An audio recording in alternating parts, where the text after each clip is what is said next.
I just watched Inside Out, and I have to say, I'm almost speechless. Before I wrote my thoughts on this movie, I went to see it again. I had to be sure what I'd just seen was actually as good as I thought it was. That I wasn't just on the hype train or in a good mood or something. I spent my second viewing looking, trying to find something wrong with this movie. A point where the narrative fails to work, where a character does something off. Just a point where in any single way the movie fails. And I couldn't. Inside Out somehow tries to do a million different things all at once, and it succeeds in doing every single one of them. It's the best film this year so far, topping even my previous favourite Mad Max. It's the best Pixar film since Finding Nemo, and it may even top that movie. Quite frankly, it's absolutely bloody spectacular, and I would argue one of the best animated films of all time. I almost don't know where to start with my praise of this film. I will say that this review will keep spoilers to an absolute minimum, because as much as I want to rave about every brilliant moment, I don't think a single person on earth should have this experience spoiled for them. But in case for some reason you haven't been able to see this yet, or you don't get the hype, allow me to give you my point of view. At its core, Inside Out is a film about a young girl named Riley going through a difficult time in her life. We follow Riley through this tough period via a visual representation of the inside of her head, where her personified emotions all have set jobs to do, and we observe the struggles they have as Riley goes through an uncomfortable time. It's an ambitious concept that has been attempted before in other media, but here it's executed with intimate perfection. The 5 emotions we see in Riley's head are anger, joy, sadness, disgust, and fear, all of which are far more developed than the one-trick pony you'd expect them to be, particularly joy and sadness, whose adventure through Riley's mind and subconscious makes up the main crux of the movie. These two characters, voiced in absolutely stellar performances by Amy Poehler and Phyllis Smith respectively, really helped bring this movie to its incredible emotional highs, something this film has a hell of a lot of. I can't really say much more about what is good in the film without ruining some big surprises, so what I will tell you is why Inside Out is so good. Here is a film, a children's movie by all accounts no less, that takes the much overdone idea of exploring the inside of a person's head, the complexities of thoughts and feelings, covering every spectrum of abstract emotion from catharsis to depression.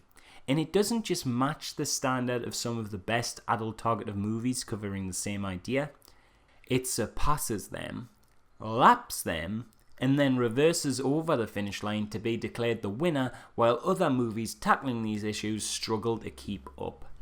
All the while helping to explain this incredibly abstract concept of self that philosophers the likes of Aristotle, Plato and Lao Tzu all had disagreements on in a way 3-year-old Jimmy can grasp as easy as his parents who took him to see the movie. If that isn't one of the most monumental achievements to ever come from a kids film, scratch that, any film, I don't know what is. The writers have poured their heart, soul, and every ounce of thought and imagination into this darling of a screenplay, and it bloody well shows. Everything from the big moments to the minor subtleties exists not only as an advancement of an incredibly entertaining and joyously fun narrative, but also a multi-layered dissection of what it means to be you. I mean, let me just dissect for a moment the original clip they put out as the first trailer for the movie, since I don't want to spoil anything else it has to offer. Here is a scene where Riley has had a bad day at school. Now if we look through this movie at Riley's emotions, we can see that joy takes the lead in almost all scenes. Now during this scene, we get a glimpse inside the heads of both of her parents. He has her mother's, and he has her father's. Notice anything different here? The film doesn't draw attention to this, but the mother's lead emotion is sadness, and the father's is anger. That's because they've grown up.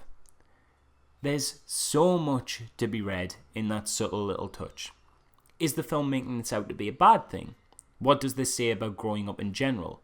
A good film can make you smile, or cry, or laugh, but a great film can make you do all that and think. Let's for a moment also look at the genders of the emotions. Our young girl Riley has a mix of male and female, whereas the fathers are all male and the mothers are all female. Could it be that this is making the suggestion that Riley hasn't decided which gender she identifies with due to her youth? After all, the creators have clearly thought about the internal character designs and made the conscious decision to gender those characters in such a way.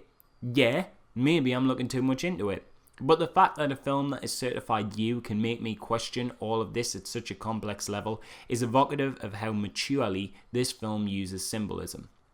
I found when I left the theatres, I was so engrossed in the multifaceted aspects of all its major plot beats, I couldn't help but internally deconstruct them. The movie isn't pretentious either. It wants to talk about all these incredibly abstract ideas and often will take its time to carefully dissect them, but never does it lose track of what it is. A fun, emotional rollercoaster of a family movie with great gags, superb sound design, fun characters, and popcorn action. The movie is as layered as its subject matter. Watching it at face value with its beautiful scenes and excellent animation is just as rewarding an experience as thinking about what it has to say. I simply can't recommend this movie enough, and I don't think there's a single person, regardless of age, gender, or film preference, who won't get something out of viewing this masterpiece. I'm not one to give ratings to film, but this is a straight up 5 out of 5, and that's without even mentioning some of its strongest aspects, for fear of ruining the surprise. I know this is a short review by my usual standards, and I don't really even usually do videos like this, but with this particular film, I just felt like I had to, because trust me when I say, go see this movie. If you've already seen it, go see it again. It's the best film I've seen in some great amount of time, and has very quickly become one of my all-time favourites. After a few missteps from Pixar, it's great to see them back on the field, to find the conventions of family movies and what it means to be that kind of entertainment in top form. And with Inside Out, they aren't just there to play ball, they are there to score home runs.